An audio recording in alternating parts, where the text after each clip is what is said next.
सिद्रा ने मुझे कुछ नहीं कहा और ना ही मैं सिद्रा की कोई बात सुनना चाहता हूं,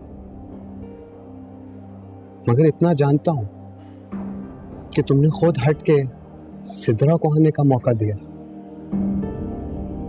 आयशा, मोहब्बत शॉपिंग की तरह नहीं होती कि तुम्हें एक चीज ना मिले तो तुम दूसरी ले लो। अगर तुम पूरी दुनिया भी मुझे दे दो ना तो मैं तुम्हारे बदले नहीं लूंगा, कभी नहीं लूंगा आयशा। प्राण प्लीज। खैर, आपका बहुत शुक्रिया कि आपने इतनी देर मुझसे बात कर ली। इसे चाहते हुए एक आखिरी बात सुन जाओ। इनकार करके तुमने मेरी मोहब्बत का पहला इम्तिहान लिया, चाहे जितने इम्तिहान लेने ले लो, मगर मैं सिर्फ तुमसे मोहब्बत करता हूं और तुमसे ही करता रहूंगा। और ये बात भी साबित करूंगा कि मोहब्बत धोखा नहीं बल्कि जिंदगी का सबसे बड़ा सच है।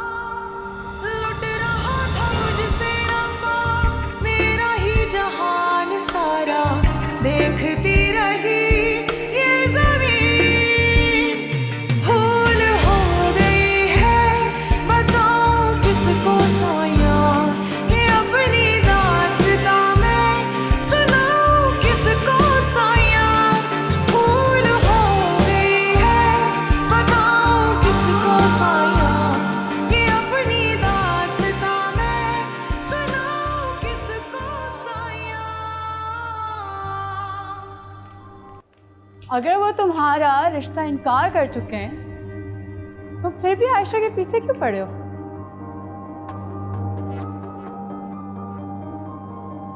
क्योंकि उसकी वजह मैं नहीं,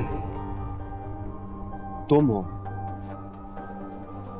फिर तो ये और भी अच्छी बात हो गई, क्योंकि आयशा तुम्हें बता चुकी है कि तुम्हारी मोहब्बत की डायरेक्शन ना गलत है। गलत हो या सही, ये मामला मेरा है, तुम्हारा नहीं।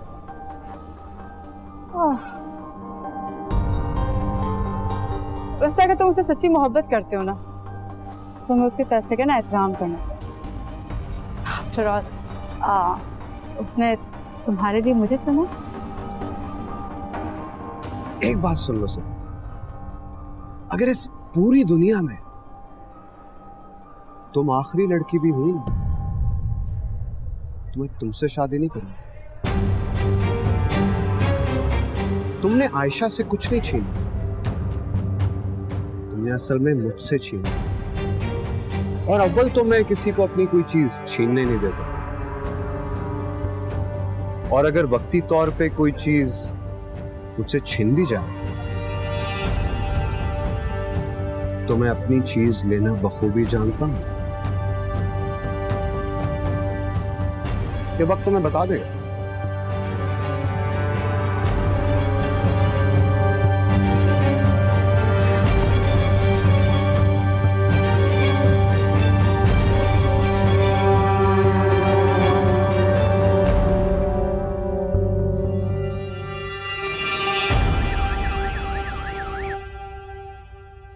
तुम्हारा बाप जो है ना, वो सुबह से मुझसे पूछ रहा है ये इमरान कौन है, कौन लोग हैं, कैसे लोग हैं। मुझे ना पप्पू का इनकार करना ड्रामा लग रहा है। आयशा और इमरान तो पहले जैसे ही मिल रहे हैं एक दूसरे से। तुम तो मुझे कहती थी कि तुम्हारी बड़ी दोस्ती है इमरान से, बड़ी बातचीत है। मैं कभी हुआ करती थी। अम्मा, मुझे इमरान का घर पता है, आप जाके उसकी अम्मी से मिल लेना जाके। अरे मैं मिल तो लूं सित्रा, लेकिन उन्होंने तो आयशा का रिश्ता मांगा हुआ है ना। तो पप्पू ने इनकार तो कर दिया, इसलिए तो कह रही हूँ इस तरह गई तो उनको पता चल जाएगा कि इनकार की वजह हम लोग हैं। पप्पू जाके अगर अब्बा को इनकार करने की वजह बता सकती है तो इमरान की अम्मा को नहीं बता सकती। वो लोग पहले जैसे ही मिल रहे हैं अभी भी। लेकिन सित्रा ये भी तो सोचो ना बेटा, इस तरह हमारे यहाँ लड़की वाले थोड़ी जाते हैं लड़कों के घर, लड़के वाले आते हैं लड़की का रिश्ता लेकर। किस वक्त की बात कर रही हैं आप अम्मा? ये पहले हुआ करता था अम्मा, इधर देखे ना। अच्छा आप डायरेक्ट बात मत, उनकी अम्मी से जाके सुन मिल। लेकिन लेकिन मेरे जहन में ना एक और तरकीब आ रही है। वैसे हमें कोई तरकीब मैंने आज तक आपकी पूरी होते देखी नहीं, वरना ये लोग यहाँ नहीं होते आज। अरे तुम्हें नहीं पता, ये जो तरकीब है ना, तुम देखना तीर जाके ना बिल्कुल निशाने पे बैठेगा।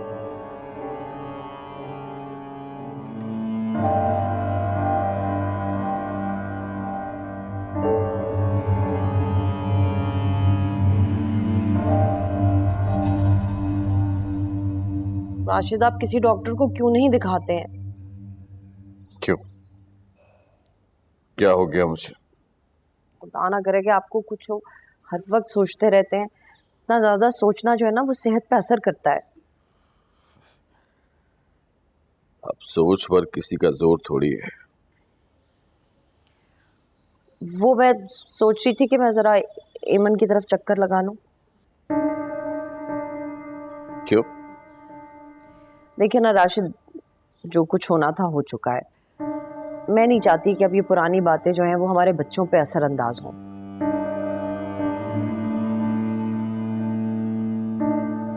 तुम कह रही हो?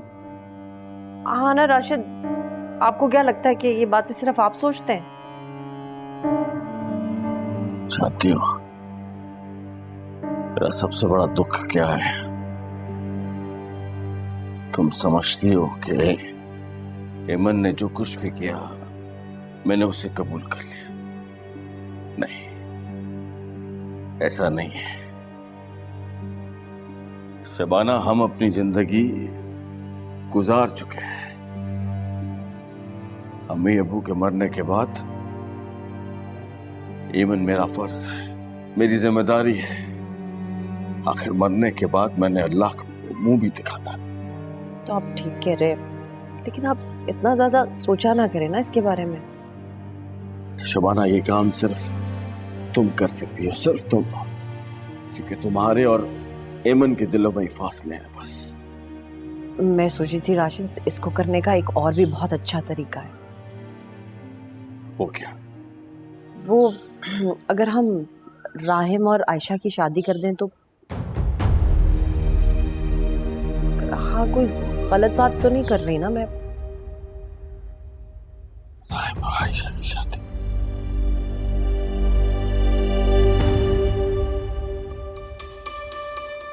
चाहती हो? ये ख्याल बड़ी दफा मेरे जहन में आया, लेकिन सिर्फ तुम्हारे डर से मैं इसका जिक्र कभी कर ना सका। तो फिर आप ही बात करेंगे ना एमन से?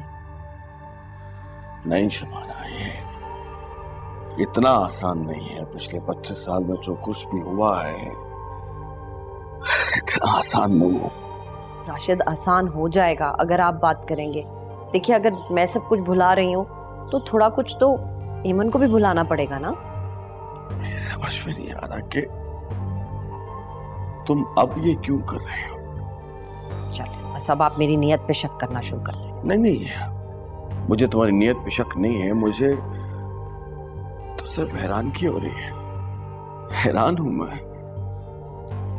वो सच्ची बात यह है कि राशिद, कुछ दिनों से ना बहुत अजीब अजीब से ख्वाब आ रहे हैं।